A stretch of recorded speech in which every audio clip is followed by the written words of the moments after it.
So, Your Excellency, we are having a problem. We are having a problem. Our judges, we respect them. Na rais wewe umekuwa muungwana. Your first executive action as president was to restore the independence of the judiciary.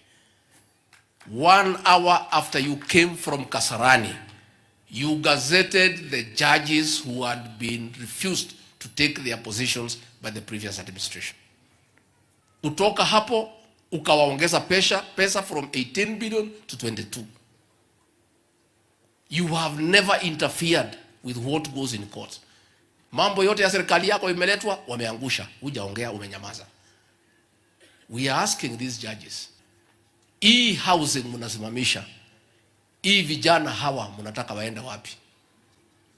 Why don't you go mfanye an open court, muulize watu maoni yao kuhusu hii housing?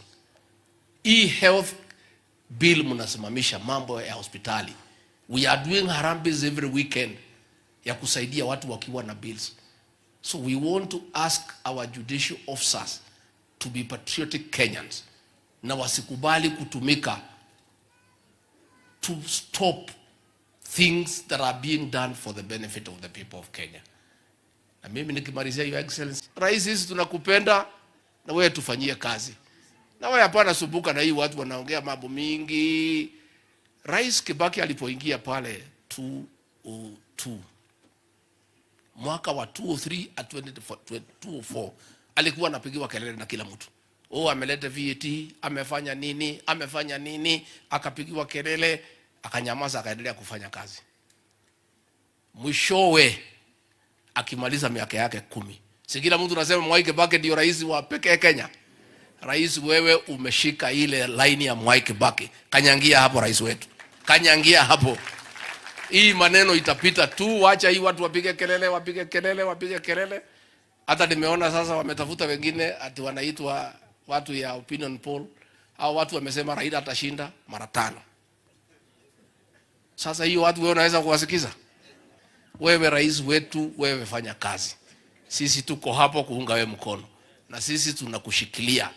And we are supporting you.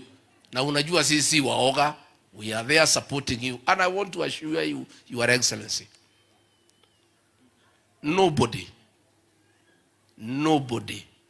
can incite this region against you. These are very intelligent people. Hao watu naonanga wamenyamaza na mnaia, hakuna kitu hawajui. These are people ambaye wanaelewa. Wewe umepata nchi, deni ndio hiyo.